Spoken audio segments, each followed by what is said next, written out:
this fourth Sunday of Advent, we are already in the mood of Christmas.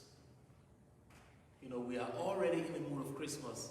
And theologically, every Christmas scene set up should not have the child Jesus there, because it's not yet Christmas.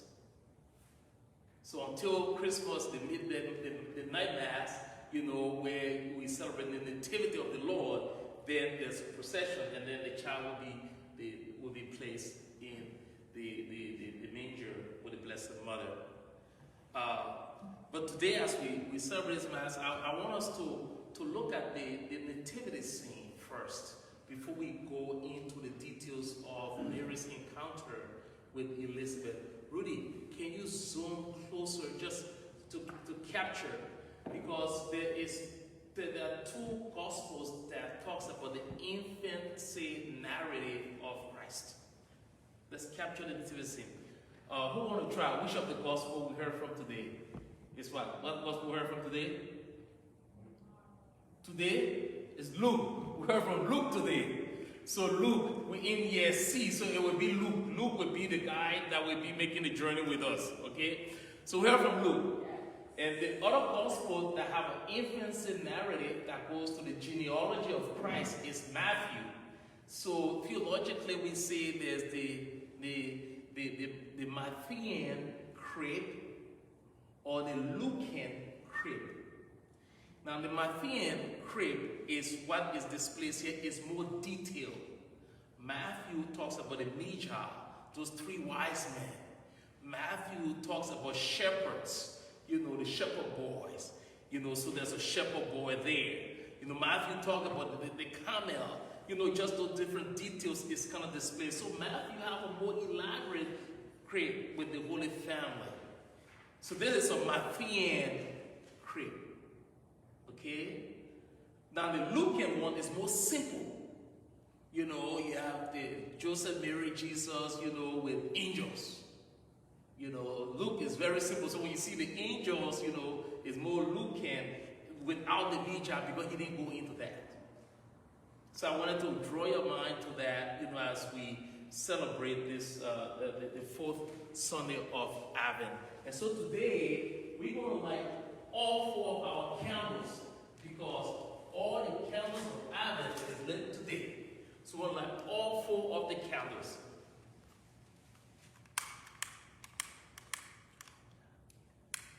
There you go.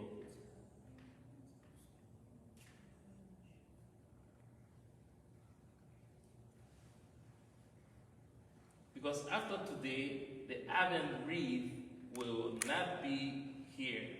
It will go back in hiding. So good. So today, as we celebrate this Mass, we heard a beautiful story of Mary greeting Elizabeth. Now, this is very important because the first reading read by DC, you know, is from Micah. He's already foretelling, you know, so Micah, thousands of years, he already foretelling that there will be a Messiah that will be born in Bethlehem. So he's already prophesied about this Jesus who will be born in Bethlehem. You know, that's very, very important.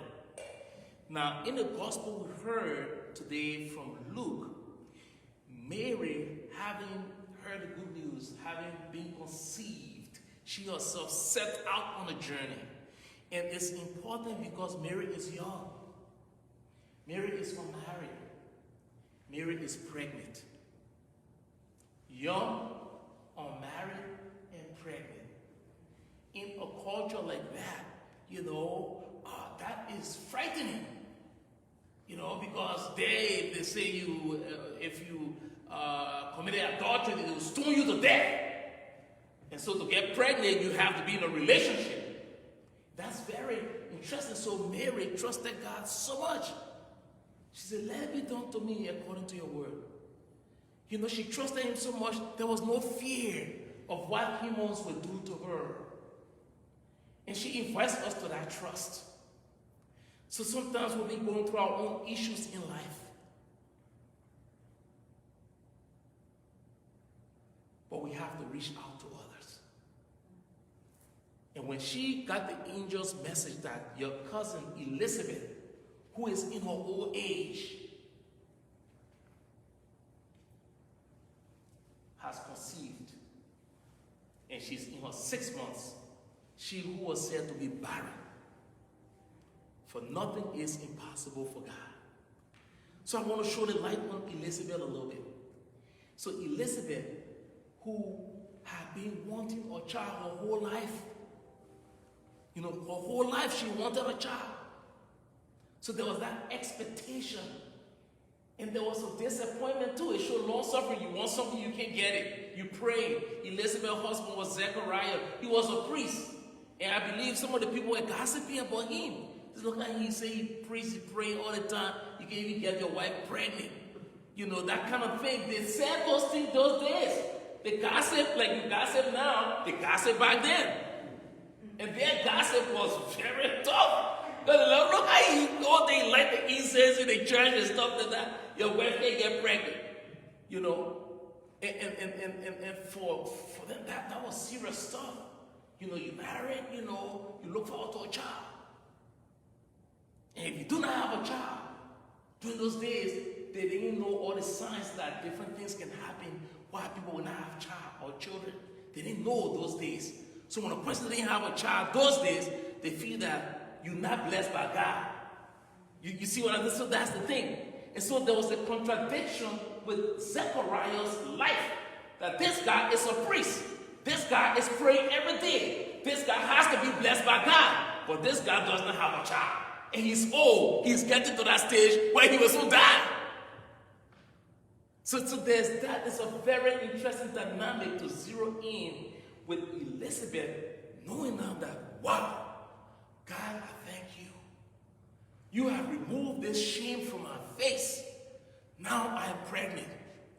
Those days they didn't have telephone. They didn't. But Mary, hearing the news and knowing her condition, she said, I got to go out and greet my cousin Elizabeth. I got to go out to share in Elizabeth's joy. I got to go out to help her because she's old. She will need my help. And that is the Christmas spirit. The Christmas spirit is a spirit that brings people to that phase of encounter during this time. Some may have, some may not. But we make that encounter with expectation, with participating in each other's joy and trying to make one another happy. Like Mary did in her visit to Elizabeth. So in this encounter with these two women, one is old, one is young. One has been expecting a child her whole life, and finally it's fulfilled. One, this was not an easy news for her, but she said, let it be done to me, Lord. I trust you. They will not stone me to death, and all of that. I trust you, Lord. You will make a way. I trust you, Lord. And God even had to appear to Joseph in a dream with an angel to say, hey, do not mess with Mary. She was pregnant. You got to take care of her. And all of that. So there's a deep story there. That with God, all things are possible. But we have to put faith in Him like Mary did. We have to be able to reach out to others like Mary did with Elizabeth. And when that encounter happened, two of them were so happy. Young Mary and old Elizabeth, two opposite sides of the thing. They're so happy. And guess what? The happiness did not remain with them. Even little John the Baptist in his mother's womb leapt for joy when he encountered his cousin, who is the Lamb of God, Jesus Christ, in the womb of his mother. That John the Baptist himself leapt for joy. So we are entering a joyful season. And what does this mean? As we enter this joyful season. What does it mean for you? And what does it mean for me? As we enter this joyful season where, people may be going through different things in their lives. Some people, like Elizabeth has been wanting a child. Some people the needs of child. And they're doing everything possible. And sometimes it's causing trouble in their marriages because they want a child. And they're blaming each other. The man say, you the wife is responsible. One say, you the man. Okay, let's go to the fertility clinic. Let's do this and all that. So there's a lot of stuff over bearing child. Some people need something and they can't get it. Elizabeth gives an example of long suffering and expectation. But with God, all things are possible. That's the big lesson Elizabeth teaches us today. Some people at this time, they're going through family crisis. Some people going through divorce. Some people going through misunderstanding.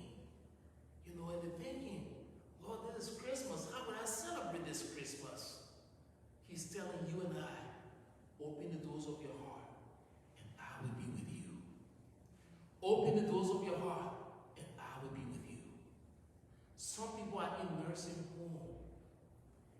They won't be able to get visits from people. They won't be able to visit families with a whole new strain of virus and all of that. He will be with them. Because Emmanuel means God is with us. What about you who are here, who are listening? What can we do during this time to turn someone's life from sorrow to joy? To just give them a little dose of some sweetness or some kindness that they can smile during this season. How can we do that? Like Mary, who gave us the perfect example. So today, as we celebrate this Mass, we have before us two powerful imagery of faith.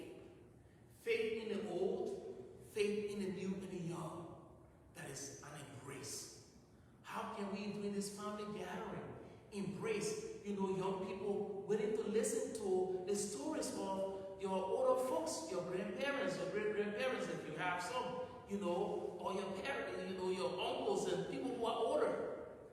But then also older folks. How are we open to listen to what's going on in the lives of the young? What is the new swag? What's going on? What makes them exciting during this time? As we celebrate this Mass today, I ask God's blessings to be upon each of us, upon each of you. I pray for our council members. I pray for our students during this time of encounter. I pray for those who support the mission and ministry of the Lyke House. That God bless you, that He gave you that inner